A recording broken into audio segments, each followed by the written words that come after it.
Hello guys, good morning. आपका दिन शुभ रहे। जैसे कि आप लोग जानते हैं कि हम पर डे आपके लिए करंट अफेयर की डोज लेकर आते हैं और आज की जो डोज है हमारी वेरी इंपॉर्टेंट है, बहुत ज़्यादा मस्ट होने वाली है। दोस्तों, यदि आप हमारे चैनल पर नए हैं तो हमारे चैनल को कर लीजिए सब्सक्राइब और सब्सक्राइब के पास में दिखाई देगा आपको बेल आइकन, उसको भी प्रेस कर दीजिए और हमारी वीडियो को लाइक ज़रूर कर देना लास्ट में और शेयर करना सभी के पास, जिससे सब लोग इस वीडियो का लाभ उठा सकें। तो दोस्तों आइए बढ़ते हैं सबसे पहले प्रश्न पर। आज का पहला प्रश्न क्या है? पहला प्रश्न है, केंद्र सरकार ने किस पात्रता परीक्षा को पास करने के बाद उसके प्रमाण पत्र की वैधता 7 साल से बढ़ाकर आजीवन कर दी है? कितना कर दिया है? आजीवन कर दिया है। पहले वैधता जो थी वो 7 साल थी, अब उसको बढ़ाकर आजीवन कर दिया है। तो कौन सी परीक्षा है वो जो पात्रता परीक्षा है? जल्दी से बताइए दोस्तों। वो परीक्षा है शिक्षक पात्रता परीक्षा। बिल्कुल सही समझा आपने, शिक्षक पात्रता परीक्षा यानी कि टेट, जिसको हम टेट के नाम से जानते हैं। ये टेट परीक्षा जो है प्रत्येक प्रदेश करवाता है और केंद्र सरकार भी करवाती है सी टेट के रूप में। तो दोस्तों सी टेट और टेट जो हैं ये शिक्षक की पात्रता परीक्षा हैं, जो इनको पास करता है वही शिक्षक भर्तियों में भाग ले पाता है। अब बात कर लेते हैं प्रश्न नंबर 2 की। तो 2 क्या है? गेल गैस लिमिटेड। गेल गैस लिमिटेड के नए सीईओ के रूप में किसने पदभार संभाल लिया है? तो किसने पदभार संभाला है इसका? जल्दी से बताइए सोचकर। हाँ बिल्कुल सही, ये संभाला है रमन चड्ढा ने। किसने संभाला है? रमन चड्ढा ने संभाला है। अच्छा प्रश्न है। प्रश्न नंबर 3 देखते हैं। प्रश्न नंबर 3 क्या है? प्रश्न नंबर 3 है, भारत की प्रसिद्ध अर्थशास्त्री कल्पना गोचर। कौन? कल्पना कोचर अगले महीने आईएमएफ में मानव संसाधन प्रमुख के पद से हटने के बाद किससे जुड़ेंगी? तो जल्दी से बताइए किससे जुड़ने वाली है ये? तो बिल्कुल सही, ये जुड़ने वाली है बिल एंड मेलिंडा फाउंडेशन से। किससे? बिल एंड मेलिंडा फाउंडेशन से ये जुड़ने वाली हैं। और ये क्या है इसके बारे में थोड़ा जान लेते हैं। बिल और मेलिंडा गेट्स संस्थान, जिसे गेट्स संस्थान भी कहा जाता है, ये वर्ष 2000 में बिल गेट्स और मेलिंडा गेट्स ने इसकी शुरुआत की थी। इसका मुख्य लक्ष्य जो है वो अमेरिका में स्वास्थ्य के क्षेत्र में सुधार करना था, जिसे बाद में शिक्षा के क्षेत्र में भी बढ़ा दिया गया। यह विश्व की कुछ सबसे बड़ी निजी संस्थाओं में से एक है। तो इम्पोर्टेंट बात और बता देते हैं दोस्तों कि अभी बिल गेट्स ने घोषणा की है कि गोरखपुर में एक 100 बेड का अस्पताल बनाएगा। यानी कि यही बिल एंड मेलिंडा फाउंडेशन जो है यही 100 बेड का एक अस्पताल, कोविड-19 अस्पताल बनाने जा रहा है। कहाँ पर? गोरखपुर में, उत्तर प्रदेश में।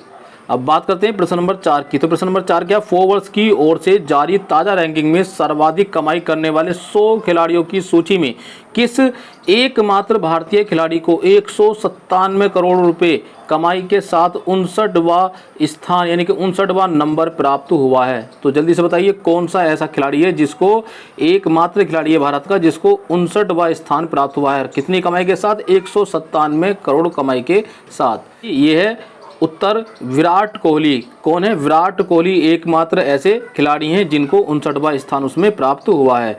मिक्स्ड मार्शल आर्ट MMA के जो दिग्गज हैं खिलाड़ी वो कॉर्नर मैकग्रेगर करीब 1517 करोड़ रुपए की कमाई के साथ दुनिया के सर्वाधिक कमाई करने वाले खिलाड़ी बन गए हैं। बिल्कुल सही सुना, ये वेरी इंपॉर्टेंट सवाल है और ये किसी भी एग्जाम में पूछा जरूर जाएगा। अब बात करते हैं प्रश्न नंबर 5 की। तो प्रश्न नंबर 5 क्या है दोस्तों? यह है नीति आयोग के SDG। कौन? SDG इंडिया इंडेक्स 2020-21 में किस राज्य को मिला पहला स्थान? तो जल्दी से बताइए किस राज्य को इंडिया इंडेक्स में जो है पहला स्थान प्राप्त हुआ है? बिल्कुल सही, ये हुआ है केरल को। किसको हुआ है? केरल राज्य को। और सबसे अंतिम जो है वो बिहार है। इसमें सबसे पिछड़ा जो राज्य है वो बिहार है। अब इसके बारे में थोड़ा डिटेल समझ लेते हैं। जो SDG है इसकी जो फुल फॉर्म होती है वो होती है सस्टेनेबल डेवलपमेंट गोल। क्या होती है? सस्टेनेबल डेवलपमेंट गोल होती है। ये इंडिया इंडेक्स 2020-21 आर्थिक, सामाजिक और पर्यावरण मानकों के आधार पर भारत के विभिन्न राज्यों और केंद्र शासित प्रदेशों की प्रगति को मापता है। केरल 75 अंक के स्कोर के साथ, कितने? 75 अंक के स्कोर के साथ शीर्ष प्रदर्शन करने वाले राज्य के रूप में पहला स्थान प्राप्त कर रहा है।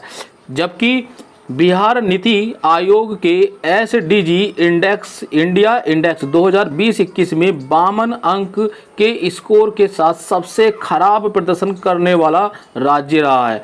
नीति आयोग के एसडीजी इंडिया इंडेक्स 2020 और 21 के शीर्ष प्रदर्शन करने वाले जो राज्य हैं उनमें पहला स्थान केरल का है, उसके बाद जो है वो हिमाचल प्रदेश है, दूसरा स्थान है हिमाचल प्रदेश का, इसके बाद तमिलनाडु तीसरे स्थान पर है, आंध्र प्रदेश, गोवा, कर्नाटक, उत्तराखंड ये चौथे स्थान पर हैं और सिक्किम, महाराष्ट्र पाँचवें स्थान पर है। नीति आयोग के एसडीजी इंडिया इंडेक्स 2020 और 21 में सबसे खराब प्रदर्शन करने वाले जो राज्य हैं उनकी सूची इस प्रकार है, इनको भी जानना बहुत ज़रूरी है। तो इनको जान लीजिए कौन कौन से राज्य हैं। वो है पहला छत्तीसगढ़, नागालैंड, ओडिशा, अरुणाचल प्रदेश, मेघालय, राजस्थान, उत्तर प्रदेश। बिल्कुल सही दोस्तों, हमारा जो उत्तर प्रदेश है ये भी खराब प्रदर्शन करने में रहा है। असम भी खराब प्रदर्शन में है, झारखंड है और सबसे निचले पायदान पर जो है वो है बिहार। कौन सा है राज्य? बिहार राज्य। डॉक्टर राजीव कुमार जो उपाध्यक्ष हैं नीति आयोग के, तो SDG India index and dashboard 2020-21 partnership in the decade of action शीर्षक वाली रिपोर्ट लॉन्च की है। अमिताभ कांत सीईओ नीति आयोग, डॉक्टर विनोद पाल सदस्य स्वास्थ्य नीति आयोग और संयुक्त समदर सलाहकार एसडीएस और नीति आयोग इस लॉन्च कार्यक्रम में उपस्थित थे। बात करते हैं प्रश्न नंबर 6 की।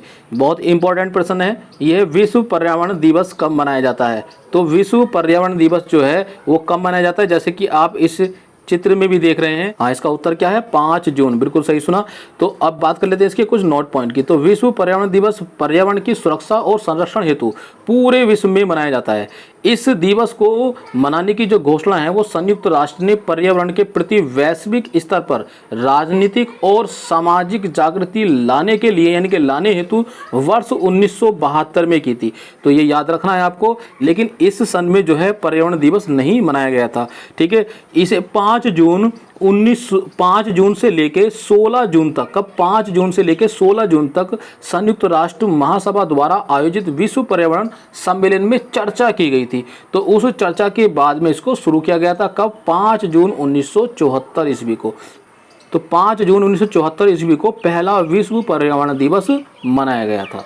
अब देख लेते हैं प्रश्न नंबर 7 क्या है। विश्व का सबसे पहला कृत्रिम सूर्य किसने बनाया है? हाँ, जल्दी से जान लीजिए कौन है वो देश जिसने विश्व का सबसे पहला कृत्रिम सूर्य बनाया है। तो वो है चीन। कौन है? चीन है। चीन ने आर्टिफिशियल सूरज में लगे न्यूक्लियर फ्यूजन रिएक्टर ने शुरू होते ही विश्व रिकॉर्ड बना दिया है। कितना? विश्व रिकॉर्ड बना दिया है। इस रिएक्टर ने 100 सेकंड में, कितने? मात्र 100 सेकंड में 12 करोड़ डिग्री सेल्सियस का तापमान पैदा किया है। यह तापमान सूर्य के तापमान से भी कितना? लगभग 10 गुना से भी काफ़ी ज़्यादा है।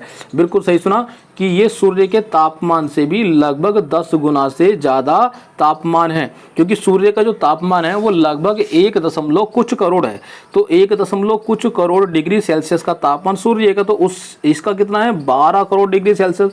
तो इसलिए माना जा रहा है कि इसका तापमान सूर्य के तापमान से भी लगभग 10 गुने से भी ज़्यादा है। तो दोस्तों, आपको कैसी लगी हमारी वीडियो? आज की वीडियो में सिर्फ इतना ही। यदि वीडियो पसंद आई हो तो इसको लाइक कर देना, और हमारे चैनल पर यदि आप नए हो तो हमारे चैनल को कर देना सब्सक्राइब, और सब्सक्राइब के पास में दिख रहा है आपको बेल आइकन को प्रेस कर देना, जिससे कि हमारी per day daily current affair की जो डोज है उसका नोटिफिकेशन आपके पास पहुंच जाए और आप उसका लाभ उठा सकें। और दोस्तों, हमारी वीडियो को अपने दोस्तों को और सभी को आप शेयर जरूर कर देना। तो प्लीज़ शेयर माय वीडियो।